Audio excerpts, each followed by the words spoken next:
economia solidária é uma forma de trabalhar, produzir, vender e comprar, né, que vem de encontro ou vai fazer o contraponto a essa economia excludente, né, economia do mercado capitalista, vamos dizer assim, né. Ela faz então, ela vem na contramão, né, da hegemonia capitalista. Não é uma experiência nova, né? Isso, a economia solidária, as primeiras experiências, né, vão acontecer logo depois da Revolução Industrial na Inglaterra. E no Brasil, a gente vai ter como referência o professor Paul Singer, que atualmente é o secretário nacional da Economia Solidária. Então, uma das definições que o professor faz, ou tem, é de que a economia solidária acaba sendo uma revolução silenciosa, né? Onde as pessoas vão mudando a sua forma de entender o trabalho, as pessoas vão mudando o modo de se perceber no trabalho, e a economia solidária ela possibilita a recuperação do sentido do trabalho. Olha, o que a gente conhece da história da loucura, que encontra-se na literatura, revelado por peças teatrais, pela escrita, documentos escritos, que a loucura existe na face da Terra desde que existe o homem, né? Toda a vida na humanidade tiveram homens que se apresentaram dentro da sua coletividade de uma maneira diferente daquilo que a gente pode chamar de comum entre todas as pessoas. E, historicamente, essas pessoas foram tratadas de maneiras diferenciadas conforme a época, a sociedade vigente.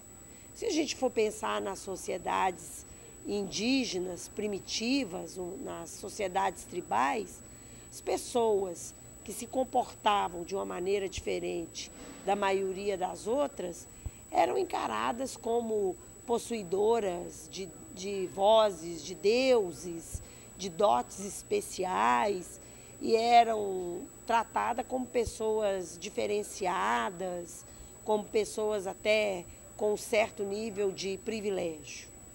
Com o passar do tempo, com a influência das religiões, chegando na Idade Média, essas pessoas que tinham um comportamento diferente na maneira de falar, de pensar, de se expressar, de conviver, foram tidas como possuidora de demônios. O mito da periculosidade, ele surge, de certo modo, a gente pode localizar no início do século XIX, na passagem do século XVIII para o século XIX, quando as ciências sociais, mais especificamente a psiquiatria, né, pretende constituir um saber sobre o comportamento do homem, principalmente o comportamento que estava em desacordo com as normas, em desacordo com a lei, em desacordo com a ordem, e partiram então do pressuposto que a loucura necessariamente comportaria um déficit moral e que esse sujeito, então, uma vez deficitário do ponto de vista de agir conforme a moral, ele constituiria um perigo para a ordem social. E por isso ele deveria ser segregado e ter o tratamento adequado, o tratamento moral, que era como Pinel o denominava, para que ele pudesse, de algum modo, retornar ao convívio social. Desse modo, o direito penal, que também surgia naquela época inspirado pelas ideias do Estado moderno, né, entende, então, que o direito penal seria para todos, todos deveriam responder pelos seus crimes, com exceção dos dementes. Se a gente for pensar de onde vem, né, o mito da incapacidade produtiva, né, da pessoa que em alguns momentos da vida enlouquece, ou se a gente for pensar de onde vem o mito da periculosidade, a gente vai lá em Michel Foucault para pensar um pouco a história da loucura, né, assim, quando ele vai dizer que no momento em que as relações, a as relações de trabalho, né, as relações produtivas, muda a forma de organizar o trabalho e a produção, né, e logo na sequência vem o advento do capitalismo, e aquelas pessoas diferentes, né, aquelas pessoas que não se enquadravam em alguns, né, em alguns padrões ou ritmos, né, ou situações, elas vão ser excluídas, né? E aí a gente pode pensar que é uma exclusão, no fundo, bem no fundo, ela é puramente ideológica, né? Quando as pessoas não cabem, né? Ou quando há um outro interesse, né? E muda o centro, né? Das relações do trabalho, né? Alguns de fato não vão se enquadrar, alguns de fato não vão caber. As pessoas ficavam junto com os pobres, as prostitutas, os mendigos, os filhos pródigos, aquelas pessoas perdulárias que gostavam de farra. Essas pessoas começaram a ser excluídas do meio social porque estava começando o advento do capitalismo, da produção, da acumulação de riqueza, e essas pessoas chamadas improdutivas, inclusive essas pessoas que pensavam diferente, tinham uma maneira de ser diferente, começaram a ser enclausuradas em grandes instituições. Quando chegou no século XIX, um psiquiatra na França chamado Philippe Pinel e seus colegas, né, aí eu estou falando da França, mas isso aconteceu também na Alemanha, na Inglaterra, na Espanha. Esses psiquiatras começaram a chegar nesses estabelecimentos, falar, não, aqui tem de tudo, tem prostituta, tem mendigo, tem pessoas perdulárias, e tem essas pessoas que pensam diferente, falam que tem uma conexão com outros seres, que tem uma maneira especial de ser e de pensar. Essas pessoas, na verdade, elas são doentes. Essas pessoas, na verdade, elas que são chamadas de loucas, na verdade, elas têm uma doença. Então, começou a trazer para o campo da medicina essas pessoas. Aí surge a disciplina da psiquiatria. Então, periculosidade é, de certo modo, correspondente à ideia de um sujeito sem responsabilidade.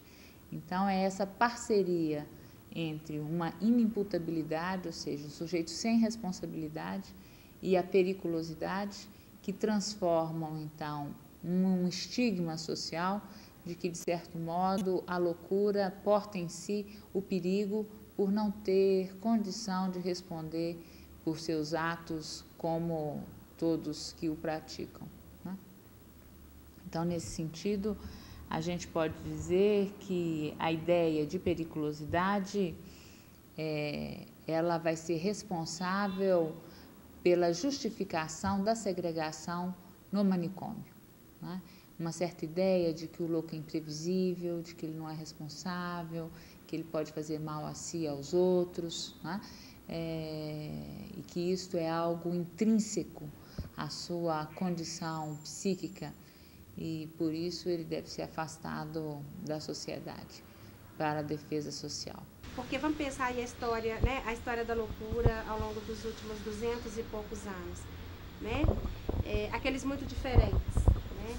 Ou vamos dizer assim, os loucos, né? O lugar social reservado a eles, né, era o lugar da anulação, né? Assim, não existe, né? Não tem nome, não tem, né? Não existe, não tem nome, não escolhe, né? Não decide sobre a sua vida, né? Não tem um lugar no mundo. E aí quando a gente vai pensar, né, o que é o trabalho enquanto uma possibilidade, né, de uma identidade, né, assim, identidade de trabalhador, referência enquanto trabalhador, né? Ou pensar o trabalho enquanto uma forma também de reconhecimento, você já está contrariando uma lógica, né? Essa lógica da exclusão, colocada pelo manicômio, e trazendo essas pessoas para um outro lugar, né? E aí cada uma a seu modo e a seu tempo vai construindo para si um outro estatuto, né? Um outro estatuto de produtor, de trabalhador, de empreendedor, né? E essas pessoas passam a ter um nome, né? Ou passam a ter nomes, né? Na sua agenda, que vai se ampliando. os profissionais, né, que começaram a se interessar por esses fenômenos, começaram a pensar em outras possibilidades de abordar essas pessoas. Começaram a ver, será que se essas pessoas forem respeitadas, ouvidas, se elas puderem manifestar o que elas estão sentindo, elas melhoram, elas mudam a maneira de ser? Aí foram vendo, foram observando que as pessoas que tinham esses fenômenos e que começavam a falar deles, começavam a dizer das suas experiências, começavam a tomar medicamento, começavam a ser tratadas com respeito, com dignidade, com humanidade, e não querer corrigir o comportamento delas, começaram a perceber melhoras nessas pessoas. Que tipo de melhoras? Essas pessoas começaram a ficar mais tranquilas, começaram a relatar que aqueles incômodos de pensamentos desagradáveis diminuíram ou cessaram em algumas pessoas, que elas estavam se sentindo mais confortáveis, capazes de retomar o convívio com a família, com os amigos. Então, a partir daí, começa, né, essas experiências aconteceram primeiro nos Estados Unidos e na Inglaterra, né? E posteriormente, nos anos 70, na Itália. Mas acontece que quando nós podemos nos aproximar da experiência da loucura, a gente percebe que há ali um sujeito, e diferente do que as teorias apresentavam, é um sujeito capaz de responder pelos seus atos, é um sujeito que responde pela sua condição psíquica, mesmo que no momento do ato ele não sabia o que fazia, né?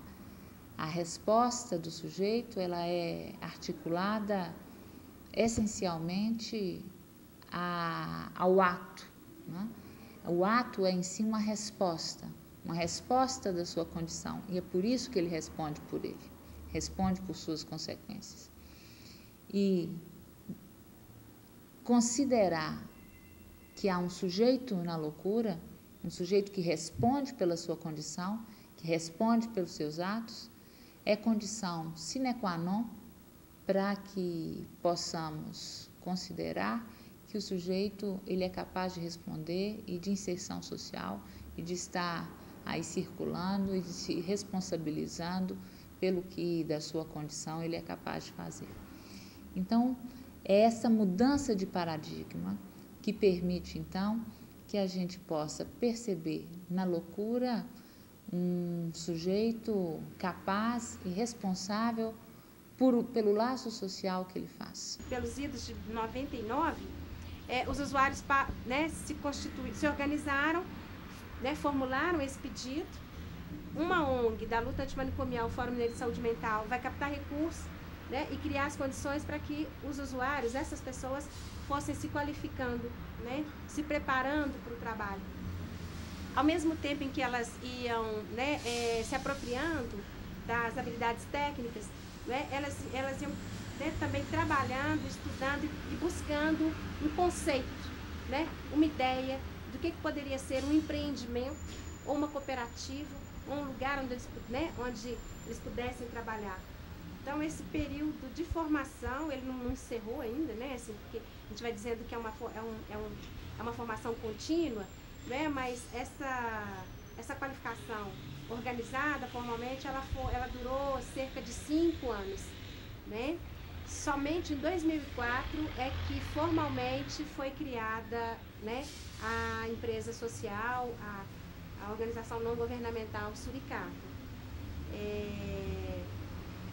Então, pensando isso tudo, né, assim, esse processo histórico começa em 99, em 2004, a constituição, né, do empreendimento, e de 2004 até os dias de hoje, né, esse ano, no dia 26 de maio, o Suricato completa 6 anos, né, é um processo contínuo e permanente, né, extremamente desafiador, mas possível, pelo que as pessoas vão dando de retorno, pelo que elas vão trazendo para a gente enquanto informação, né, e por aquilo que elas vão constatando no seu cotidiano. Os trabalhadores pensaram que era necessário criar uma lei no Brasil para começar a implantar esses serviços. Então, começaram com o projeto de lei em 89, né, que foi levado pelo deputado Paulo Delgado no Congresso Nacional e se tornou a Lei 10.216, que levou 11 anos para ser aprovada pelo Congresso Nacional Brasileiro. Por quê? Porque o Congresso Nacional Brasileiro é muito conservador.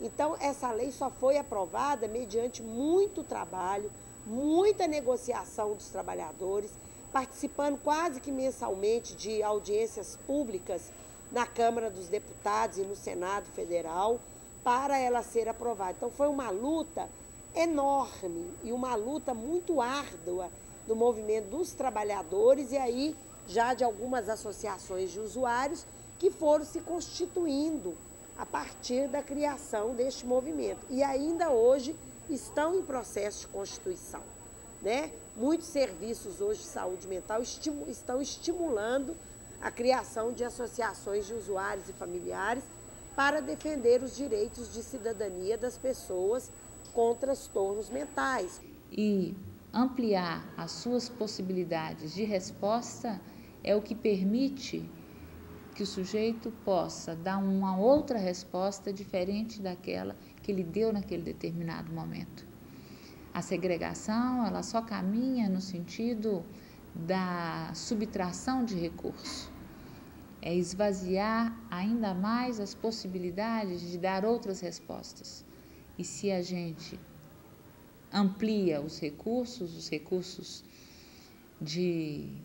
da civilização, se a gente amplia as possibilidades desse sujeito responder pelos seus atos em liberdade, em convivência com a família, na relação com o trabalho, na relação com os estudos, com a arte, com o lazer, com o esporte, com o que quer que seja que faça sentido para ele, a gente vai perceber que esse sujeito ele vai responder aos embaraços que a sua condição lhe trouxer de um outro modo, sem precisar recorrer à violência. É só assim que eu consigo explicar o fato de que, a partir do momento que a gente dispensa a ideia de periculosidade e abraça a ideia de responsabilidade, que os níveis de reincidência têm caído drasticamente.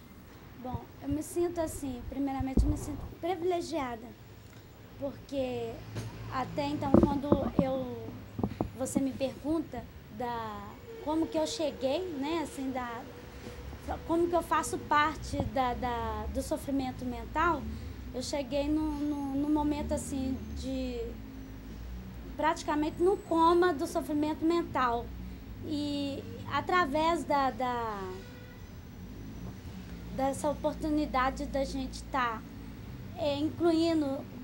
sendo excluída da associação por carregar, né, esse nome de sofrimento mental, esse espaço que me foi cedido, para mim é enriquecedor e, assim, eu tenho aprendido muito com essa oportunidade de conviver com pessoas que se dizem, né, assim, normal, e o que os psiquiatras pretendem, fazem com a gente, é dar um comprimido e achando que isso vai apagar todo o nosso sofrimento. E na verdade não é isso. A verdade, ele só deixa a gente, desculpa a palavra, grogue, mas ele não apaga o sofrimento da gente, jamais. Hoje nós trabalhamos, né, com o paciente dentro do seu território, ou seja, território significando, né, um sentido mais simples de território. Território é o espaço geográfico onde a pessoa está mais próxima da sua casa, da sua comunidade. Agora, território não é só isso, tem o território geográfico, mas tem os territórios mentais de cada um, né? Um conceito mais profundo de território, mas esse conceito sanitário de território é que a gente trabalha numa determinada área de abrangência, né? Numa determinada região, numa determinada município. É esse o conceito mais sanitário de território. Segregação e punição, onde há uma privação da liberdade, onde há uma subtração de recursos, para a construção de projetos de vida e as experiências de acolhimento e de escuta que procura encontrar em cada sujeito, aquilo que faz sentido para ele, onde a sua satisfação se apresenta e oferecer recursos para que ele possa construir projetos de vida que lhe tragam sentido na vida, que lhe tragam satisfação e que assim ele não precisa recorrer à violência como modo de expressão da sua subjetividade. Carregar esse nome, mas com liberdade, convivendo com as pessoas no cotidiano, isso é maravilhoso, é uma conquista. E eu me sinto privilegiada por fazer parte dessa equipe, né, de sofrimento mental. E assim, eu sou mais uma que agregou a eles, se uniu para poder acabar justamente com os preconceitos, né, que existe hoje. Não quero dizer assim que vai acabar com um profissional psiquiatra, mas não, é conscientizar eles que a gente é capaz, mostrar para eles que a sociedade não corre risco, porque teve um episódio há poucos anos atrás que foi pedido eu não recordo muito bem o nome, mas é tipo um CAC num bairro e o pessoal bateu de frente, falou que não, que os filhos deles iam correr risco. Aí a pergunta que veio para mim seria: será que o filho dele também não vai fazer parte de um dia da rede de sofrimento mental? Todos nós estamos correndo esse risco. Hoje você pode ser normal, mas amanhã você pode adoecer e pode vir precisar desse apoio da saúde mental.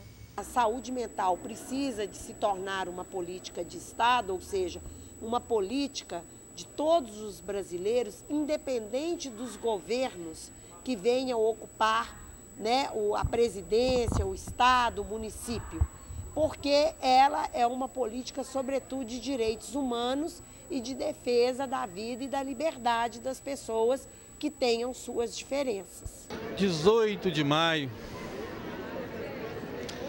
18 de maio... por que 18 de maio, né? Às vezes perguntam, né? De onde veio esse 18 de maio?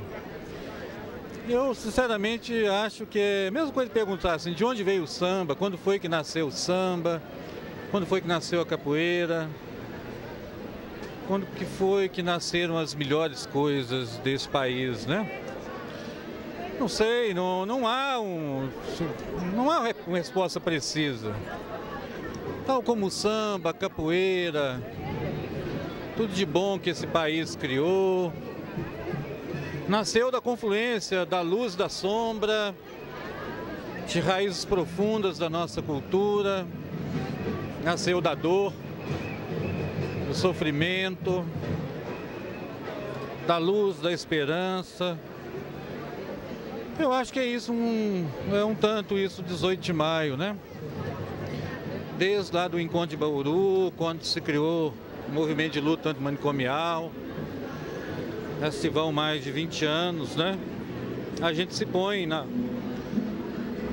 numa movimentação crescente, desde o início do ano até chegar no 18 de maio, porque o 18 de maio, na verdade, é a confluência de toda uma vivacidade, né, que o movimento de luta antimanicomial tem.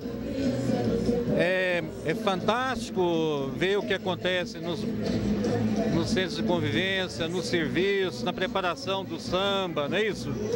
Então é todo um movimento. O 18 de maio coroa um movimento, é mais do que um movimento anual, coroa a história, né, das lutas, né, dos portadores de sofrimento mental, do que há de melhor na sociedade civil brasileira, em prol da emancipação, né? Não é só da emancipação da loucura, do portador de sofrimento mental, mas é de todos aqueles que se encontram excluídos, marginalizados, né?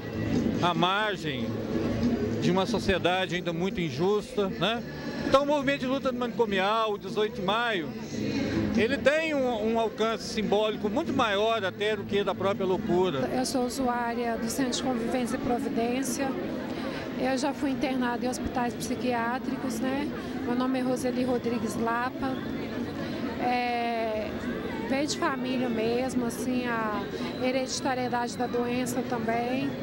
Mas, assim, por ser muito inteligente, estudar muito, acabei adoecendo e sendo internada em hospital psiquiátrico, que priva a liberdade de todos. E hoje é um dia importante para mim, porque é um dia de manifestação, é um dia de festa contra os manicômios, dando liberdade a todos de viver e conviver como uma pessoa normal, entre aspas, né? Uma pessoa normal. Então, acho importante essa manifestação e, como rainha da bateria, representar todos aqui, a importância é muito grande, porque já houve uma evolução aqui em Belo Horizonte. Belo Horizonte é um exemplo de cidade da luta antimanicomial, que veio trazer muitas coisas boas para nós, que é o centro de convivência, que é o sistema substitutivo de saúde mental. Hoje é um dia de festa, é um dia que é muito alegre para nós, usuários de saúde mental, porque por muitas vezes nos sentimos excluídos dentro dos hospitais psiquiátricos. E o que mais aflorava em nós era a sensação de poder estar livre, convivendo com a sociedade, convivendo com o outro de igual para igual, né? Somos pessoas que temos capacidades de aprendizado, não somos aquilo que o movimento manicomial, as pessoas manicomiais pensam, né? E tanto é que isso no Brasil está acabando. Aqui em BH, hoje, nesse dia, o que nos alegra muito é rever os amigos, conversar com as pessoas, né? Ter novas oportunidades de encontrar com o outro, com a diferença do outro. E não deixa de ser também um protesto, porque ainda continua existindo, não só manicômios sim, de cimento, né? Todo fechado e tudo, a estrutura física, mas ainda existem pessoas muito manicomiais. Mesmo dentro do projeto de saúde mental, às vezes ainda a gente encontra pessoas assim. E quem pensa que esse movimento não tem força, não é capaz de mudar as coisas, é capaz sim. Eu acho que o dia 18 de maio, para mim, que está agora acompanhando a luta antimanicomial das pessoas com deficiência, ele está sendo um marco. Quando você comemora a vida, as possibilidades da vida. Nós estamos num mundo de recursos neoliberais, onde o igual que é valorizado. Então eu acho que o 18 de maio e a liberdade ainda que tantã é essa placa tectônica, mesmo que é para começar a mexer. Hoje a questão assim, até da arte, a transcendência não é o que está sendo mais buscado, está buscado o igual. Então eu acho que a contribuição que a liberdade ainda tantã e todo o que está por trás da luta antimanicomial é de trazer que a vida ela é muito mais rica, ela é mais profunda e a delicadeza. Então assim, o 18 de maio eu acho que é o símbolo disso. A principal resistência que eu vejo hoje ao sistema neoliberal está aqui, que é o não embrutecimento da vida. Então eu acho que a luta antimanicomial está trazendo isso. E como que a vida ela pode ser mais feliz, mais alegre.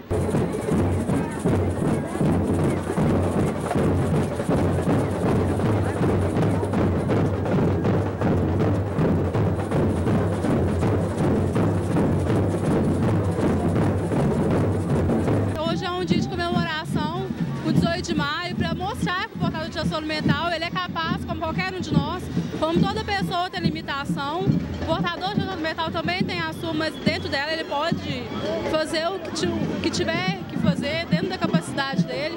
Então hoje é um dia de alegria para a gente comemorar, para mostrar para a sociedade que é normal também ser louco.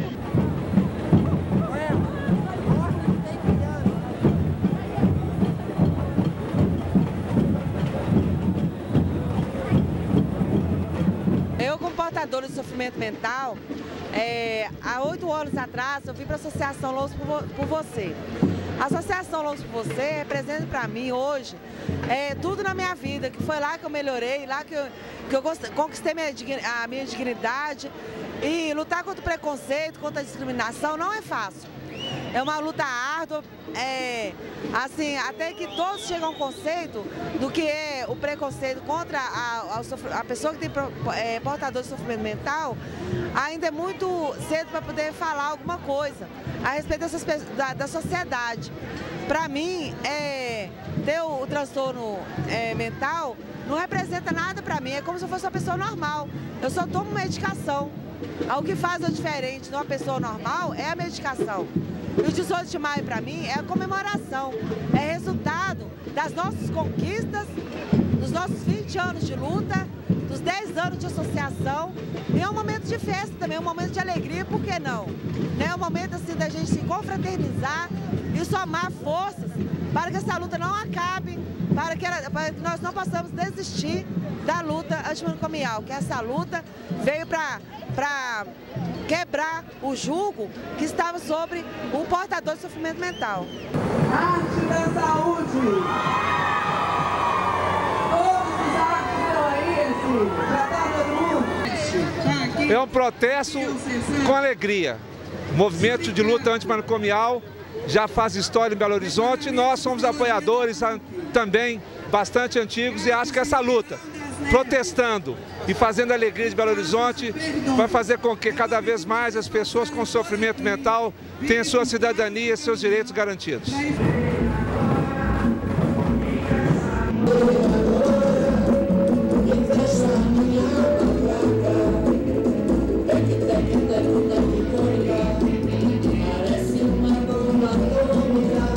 Esse é um momento extremamente importante para a luta antimanicomial. É uma festa, ao mesmo tempo é um momento de luta, onde todos os serviços do interior de Minas, da capital, estão aqui empenhados para fazer avançar a reforma psiquiátrica, para fazer a reforma que seja verdadeiramente antimanicomial. Esse é o momento, principalmente agora, vindo de uma 4ª Conferência Estadual de Saúde Mental, é a hora e o momento da gente estar dizendo à comunidade a que veio os serviços substitutivos, os CAPs, para verdadeiramente atender à altura os necessitados, os portadores de sofrimento psíquico. Então é isso, é um momento muito bom. Belo Horizonte está recebendo esse grande número de pessoas, são profissionais, usuários, técnicos, todos os familiares, todo mundo aí, dizendo que o caminho é esse, é o resgate da cidadania, o trabalho e a atenção e, sobretudo, a assistência com dignidade e, enfim, a altura do ser humano. Um prazer estar nela.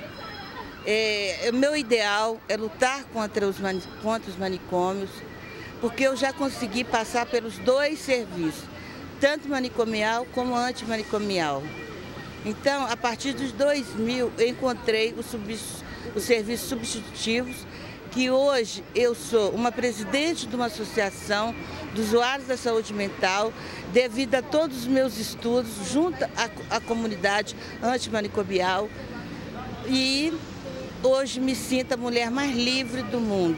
O que representa o 18 de maio para mim é a liberdade, é a cidadania, é o direito de ir e vir. É o amor que eu sinto pelas pessoas que são portadoras de sofrimento mental e que eu quero ajudá-las no maior momento possível da minha vida. Enquanto eu tiver vida, eu estarei ajudando. O dia 18 de maio, Paulinho, é um dia de luta e de alegria, porque a gente coloca na rua, a cidade tem que ver que a loucura explode em alegria e em reivindicação de direitos. Por isso é um dia de luta e um dia de alegria. É um dia que a cidade abraça todos iguais, loucos, não loucos, somos todos pessoas que estão congraçadas no 18 de maio. Essa é a alegria do nosso dia. As crianças são duplamente excluídas, porque além de ter o sofrimento mental, quando tem, mesmo quando não tem, algum problema na escola, alguma dificuldade de aprendizado, algum problema de comportamento em casa, elas são taxadas com problema de sofrimento mental. Então, nisso elas são encaminhadas para a saúde mental. Então, às vezes, uma simples característica da infância, que é ser levada, ser agitada, né, ter vontade de viver, vem como um sintoma de distúrbio de comportamento ou de hiperatividade. E o que a psiquiatria faz? Hoje ela vem dando Ritalina, que é um remédio para estar controlando essa agitação, né? E o déficit de atenção, que era antes o déficit intelectual de aprendizado.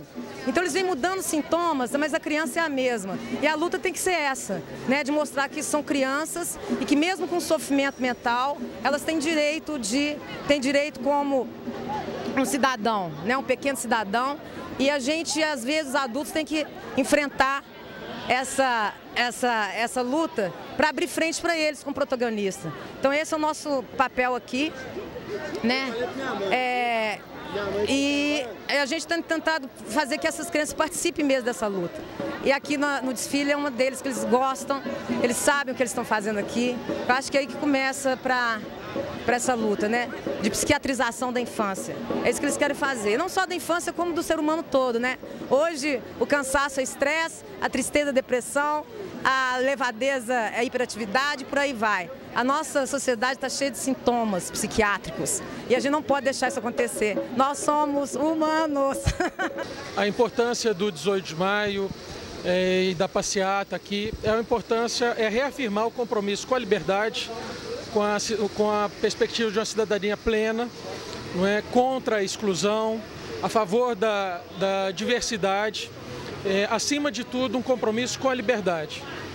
Entendimento de que a política pública pode e deve estar alinhada com essa perspectiva, uma perspectiva que é emancipatória, de reconhecimento do direito do cidadão, não é? As diferentes percepções não é porque a pessoa tem uma diferente percepção ou nuances diferentes de percepção da realidade que ela deve ser apartada do convívio, que ela deve ser segregada. Então, reafirmar esse compromisso de transformação, esse compromisso de inclusão é o símbolo do 18 de maio em torno da liberdade. A literatura é um modo de organizar uma experiência, né? Um modo de organizar uma vida. Só que a literatura guarda aí seus princípios artísticos, enunciativos próprios. Quando nós pensamos em literatura, nós devemos pensar no primeiro momento em um discurso ficcional. O que isso significa? Que mesmo que aquele autor ele tenha um intuito de ressignificar a sua vida, de organizar um sofrimento, de organizar um quadro mental caótico, né? Ele vai fazer isso por meio de uma elaboração de um sistema simbólico, né, organizado pelas palavras e que chega até o leitor como um discurso de ficção, ou seja, um discurso que não tem obrigação nenhuma de ter um vínculo direto com a realidade. Então, até mesmo, né, um texto autobiográfico, um texto de memórias, ele é considerado um texto de ficção, uma vez que a lembrança não é mais o tempo vivido. A lembrança já é uma elaboração daquilo que se viveu, contaminada pela experiência do presente. Acontece no nosso meio que a gente vive, né, o ser humano em si, ele desde que entende por gente, ele tem necessidade de se cobrir, né, com alguma vestimenta. Enquanto criança não tem uma opinião formada, mas à medida que ele vai crescendo, ele vai formando a sua própria opinião e acaba tendo essa sua forma muito pessoal de se vestir, de gostar de se vestir daquele jeito, ou pode ser também influenciado pelo gosto da mãe. A mãe gosta que ele se veste assim, pela cultura, pelo que ele leu, pela pessoa que ele é, ele pode desenvolver uma determinada forma de se vestir. Então, de qualquer forma, a moda ela tem uma linguagem muito peculiar da pessoa se expressar, né? Às vezes você olha uma pessoa, ao bater o olho, essa primeira impressão que dizem que é a que fica, né? Ela te dita que tipo de pessoa é essa, se ela é uma pessoa antenada com a moda, se ela é uma pessoa desleixada, né? Ou se ela está feliz naquele dia, ela é uma pessoa divertida, ou se ela é uma pessoa mais tradicional, muito sisuda. Percebe que você consegue perceber o tipo da pessoa de acordo com a roupa que ela veste. A roupa fala muito da pessoa. toda vez que a gente fala em comunicação, é impossível pensar a comunicação fora do campo das ideias e, portanto, da ideologia. Então, é uma discussão que vem sendo feita ao longo de muitos séculos e décadas com relação ao papel da comunicação na reafirmação de determinadas ideologias. Certa vez, um pesquisador chamado Stuart Hall, que se tornou uma referência no estudo da cultura, da comunicação e da ideologia, estava num congresso nos Estados Unidos e alguns pesquisadores também renomados interrogaram, fazendo a seguinte pergunta: existe uma realidade fora do discurso e, portanto, fora da ideologia? E ele disse: olha, obviamente que deve existir uma realidade, um real que está dado e que existe concretamente, mas é impossível que a gente tenha acesso a esse real sem uma construção do discurso. Portanto, a ideologia ela é inerente da nossa vivência em sociedade e da nossa comunicação, né? Na construção de valores, referências, estilos de vida, sempre há uma ideologia em jogo. A questão é, com as relações de poder, né, que também se estabelecem desde que o mundo é mundo e os homens vivem em sociedade, estabeleceu-se também uma priorização de determinados valores e ideologias em detrimento de outros. E aí a discussão que se faz muito na atualidade é como é que a mídia tem participado efetivamente da reafirmação, da consolidação de determinadas ideologias, que garantem, na maioria das vezes, uma permanência das relações de poder e das hierarquias sociais. Arthur Bispo do Rosário, né, foi um artista plástico, sergipano, falecido em 89, e que podemos considerá-lo como um artista plástico que faz uma fronteira aí muito próxima, né, à palavra, que é o meio de expressão próprio da literatura. O Bispo, ele ficou muito conhecido, né, por ter passado 50 anos da sua existência em um hospital psiquiátrico, onde ele organizou mais de 1000 obras, né? Nessas obras, era muito comum a gente encontrar uma catalogação de nomes, né, de pessoas, de frases. O Bispo trabalhava muito com esse domínio da palavra. E muito impressionante pensar que Bispo não tinha nenhum propósito estético e também não tinha nenhuma intenção, digamos assim, intelectual. O seu projeto ele era um projeto, digamos assim, messiânico, o seu projeto artístico, né? Bispo acreditava em um delírio, que o mundo ia acabar e que ele tinha que catalogar, né, objetos, bordar nomes de pessoas, que após o fim do mundo, esses objetos, essas pessoas voltariam e povoariam a Terra. Podemos fazer uma analogia até com a própria Arca de Noé. E uma frase que eu acho que poderia ilustrar muito bem essa organização do mundo psíquico de Bispo, né, na arte, é a frase: eu preciso destas palavras.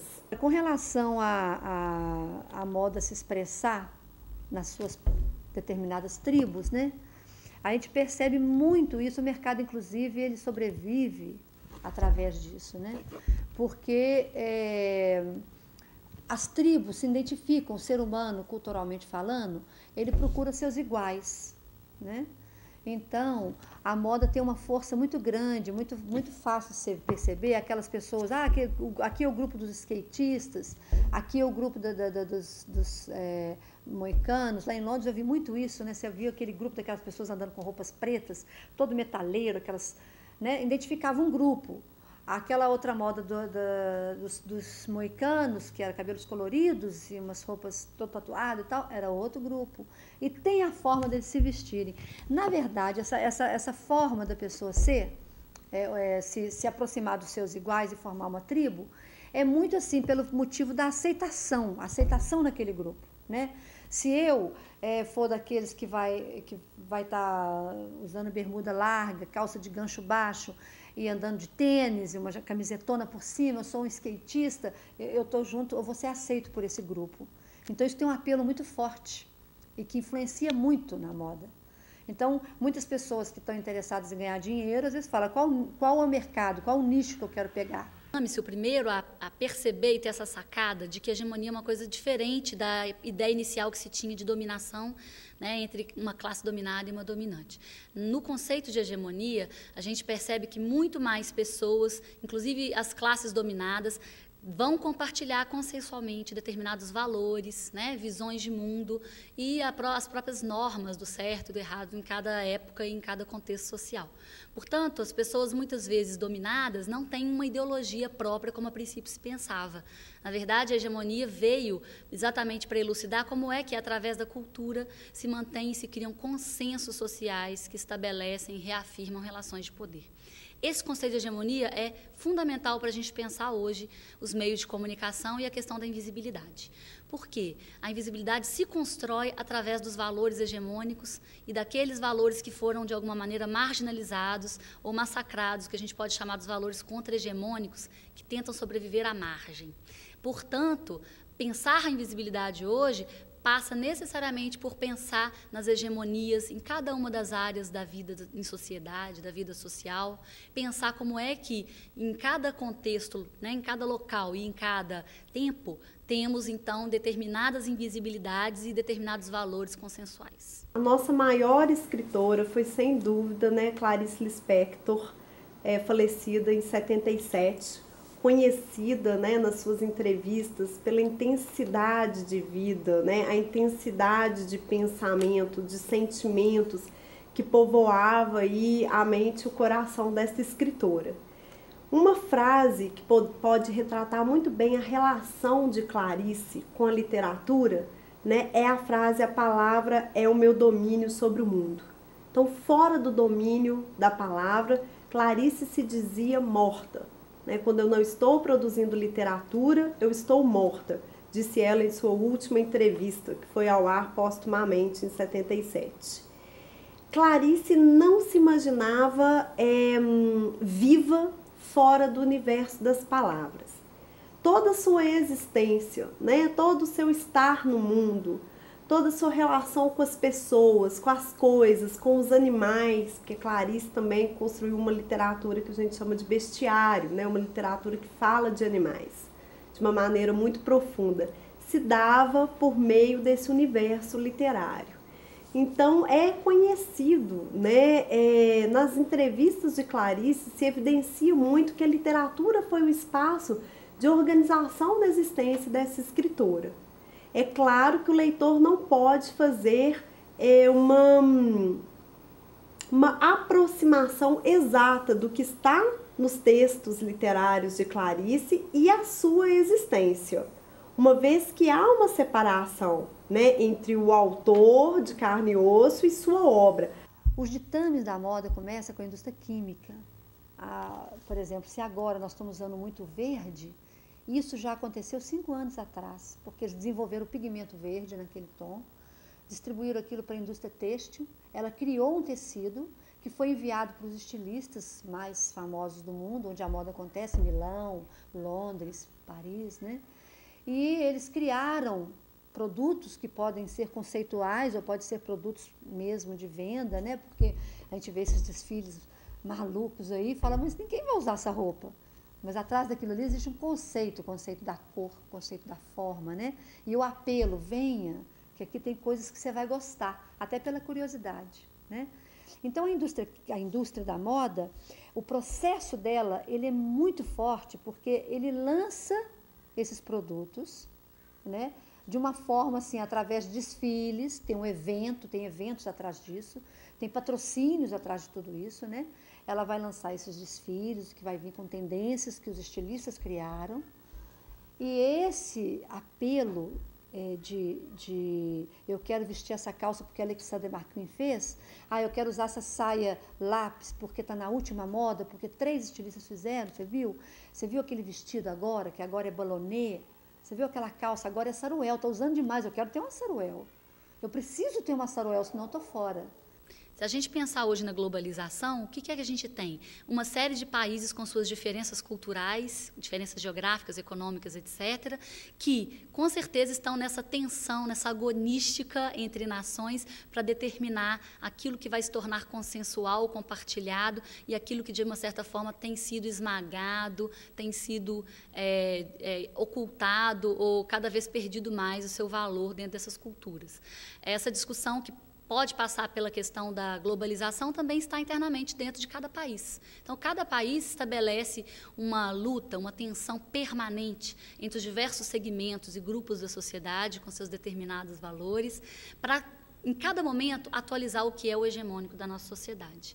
E aquilo, então, que passa a ser consensual, cria uma relação de invisibilidade e falta de existência para o que ficou de fora. Portanto, quem quer sair da invisibilidade e buscar a visibilidade, necessariamente precisa entrar nesse jogo, nessa tensão que a gente pode chamar da agonística de sentidos que se constitui numa sociedade.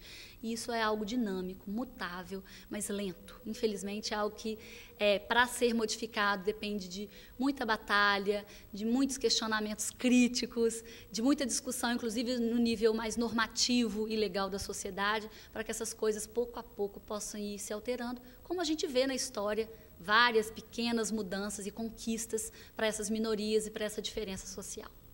Lima Barreto também foi um escritor, né, brasileiro que encontrou seu lugar no mundo, na literatura, e na literatura que nós podemos dizer aqui uma literatura engajada, né? Lima Barreto, ele viveu numa época de transição muito importante no Brasil, é a época da Belle Époque, foi contemporâneo do Machado de Assis, né, e do João do Rio, escritores que tinham uma outra posição em relação às mudanças urbanas que aconteciam na cidade naquele momento. Enquanto Machado de Assis e um pouco menos, né, João do Rio, estavam falando de uma situação da classe média, né, dos privilegiados do Rio, Lima Barreto assumiu o lugar de porta-voz do subúrbio. Então, sua literatura foi feita de denúncias, né, das mazelas que ocorriam por detrás do cartão postal que o Rio de Janeiro queria se transformar para projetar essa imagem de cidade perfeita para o mundo.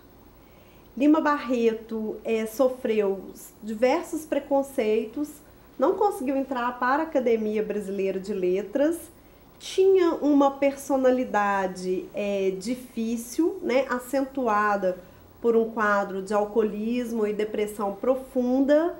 Escreveu muitas obras, como Cemitério dos Ossos, Diário de um Hospício, né, nesses ambientes, e encontrou mesmo o lugar da sua existência, mesmo que uma existência curta, morreu precocemente, né, na literatura simples, né, na literatura direta, considerada por muitos panfletária. A pessoa, quando ela se veste de determinadas formas, ela quer passar uma mensagem. É um recado que a pessoa está dando, né? A pessoa, por exemplo, vamos dizer, as prostitutas, usa aquelas roupas muito coladinhas, curtinhas. Ela já está falando, olhem para mim, tá vendo? Eu sou uma prostituta. Com aquela roupa super colada, decotinho, muito batom. Ela já está dando a mensagem dela, quem ela é, né?